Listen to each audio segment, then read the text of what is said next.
And what I just use is just back it like that, and then just like.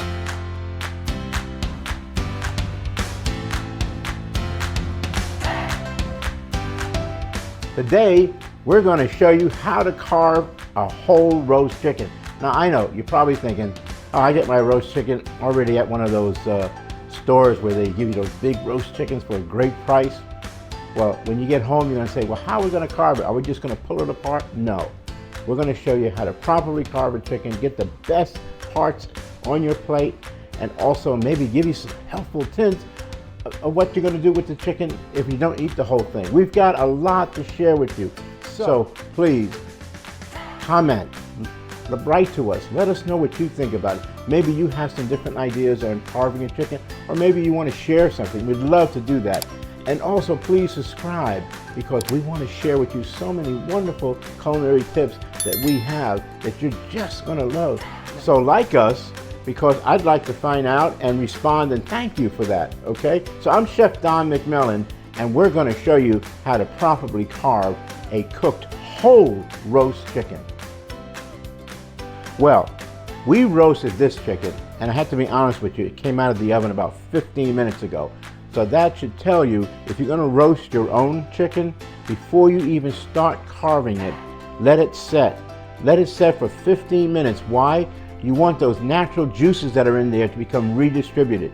You want them to come back. Otherwise, if you cut it as soon as it comes out of the oven, you'll see a flow of all kinds of juices come out, and that makes your meat tough.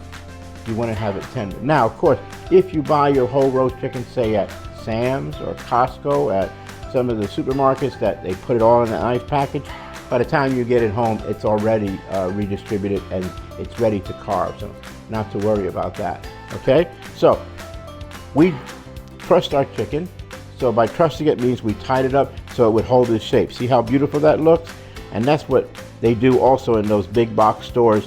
They have a band that just goes around and holds the chicken into place as it's going in the rotisserie. So for us, we're going to remove the twine that I use to keep my chicken in place as it was cooking.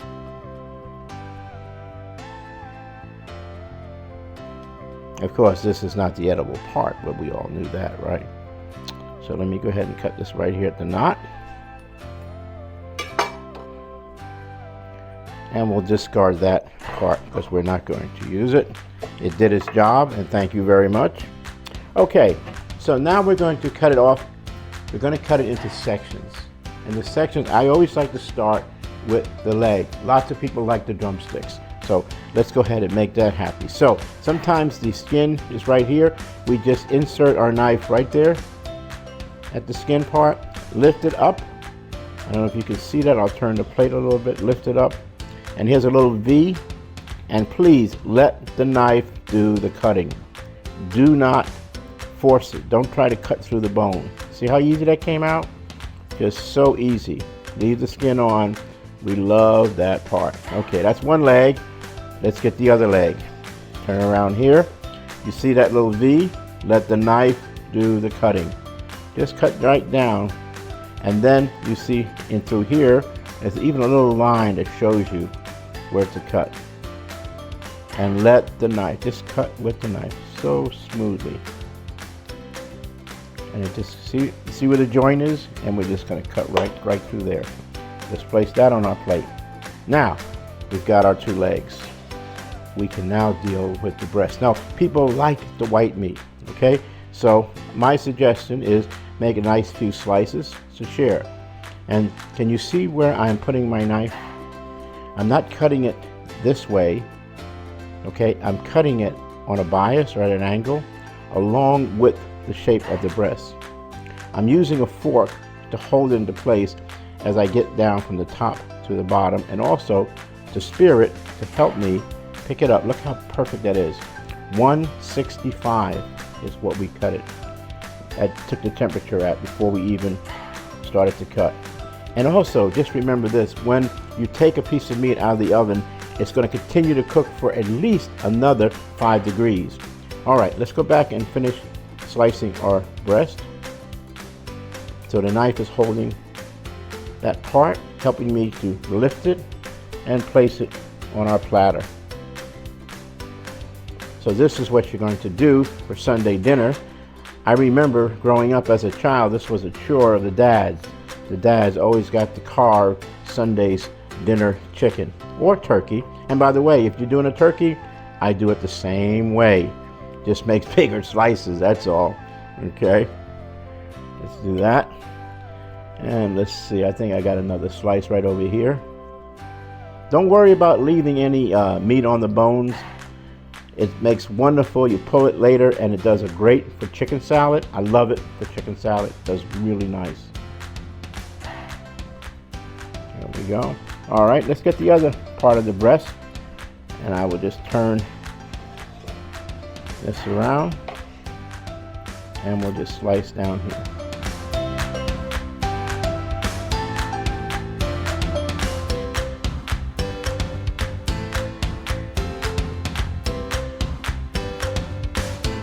So we'll get back to the rest of the white meat. As I said, you can save it for salads. It's also good in soup. But let's get to the part that everybody fights about, okay? And that is the wing. So I'm just going to turn my bird over like this. Look at all those great juices in there. And can you see where there's like a little V here?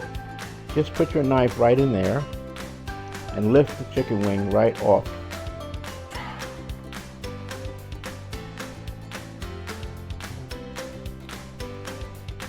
Just like that.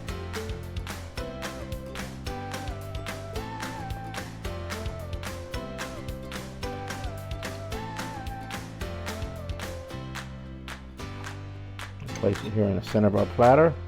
We'll get the other one right there at that V.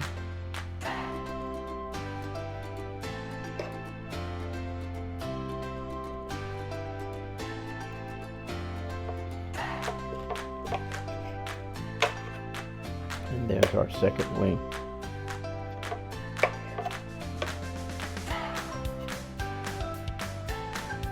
Now for the thighs. So for the thighs, what we have right in through here, they can just come, there's a connection right here. And what I just use is just back it like that, and then just slice down and place the thigh right there. Turn it around. There's a little connecting tissue here, and then just push it back. See how it just comes right out of the socket? And there's our thigh. Now, I know you're thinking, what about all the rest of that chicken in there? This is soup. This is chicken salad. This is such a good thing. You could even, if you wanted to, put some barbecue in it. I suggest when you get to this part where the bones are still in there, that let it cool. Remove the chicken from the bones. You can use the bones to make a stock and make some soup if you wish, or you would just use the parts to make some of the other wonderful dishes.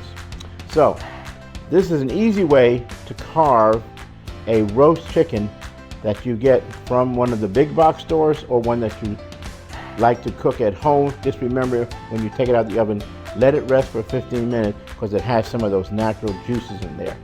So please write to us, let us know your comments. That's very important. Also, be sure to like us on the like button below. The recipe you will always find in the directions, and your comments again mean so much to me. I'd like to respond and share this information with you.